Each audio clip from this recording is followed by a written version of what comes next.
23.2 million pesos sa halaga ng shabu nasabat sa apat na drug suspects kabilang ang isang high-value individual sa Caloocan.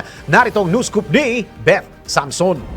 Nasa mahigit 23 milyong pisong halaga ng shabu ang nasamsam sa apat na drug suspects kung saan kabilang ang isang itinuturing bilang high-value individual matapos matimbog ng pulisya sa ikinasang buy-bust operation sa Caloocan City kahapon ng madaling araw.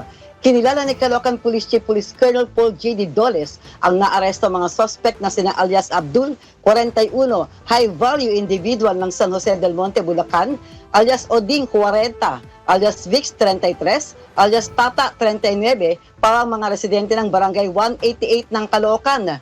Sa kanyang ulat kay Northern Police District Director Police Colonel Josefido Ligan, alas 12:15 ng hating gabi nang maaresto ang mga suspect na mga operatiba ng Station Drug Enforcement Unit sa pangunguna ni Police Lieutenant Resty Mables sa King Fiscal Phase 12 Barangay 188. Bago ang pagkakaaresto sa mga suspect ay unang nakatanggap ng impormasyon ng SDEU hinggil sa pangalan ni alias Abdul na malakihan umanong nagbebenta ng shabu hindi lamang sa Caloocan kundi sa buong Camanave area, kaya isinilalim ito sa balidasyon.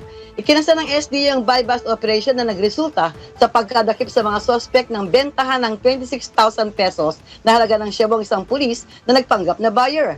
Nakumpiska sa mga suspect ang humigit kumulang 3,420 grams o 3.42 kilos ng shabu na may katumbas na halagang 23,256,000 pesos, buy-bust money, bagpak at recovered money.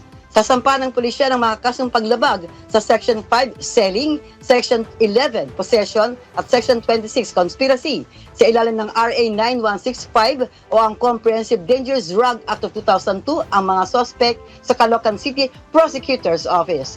Ako, si Metro Patrol Beth Samson, para sa himpilang metodong lakas, DWIZ, nagbabalita ng tama, naglilingkod ng tama.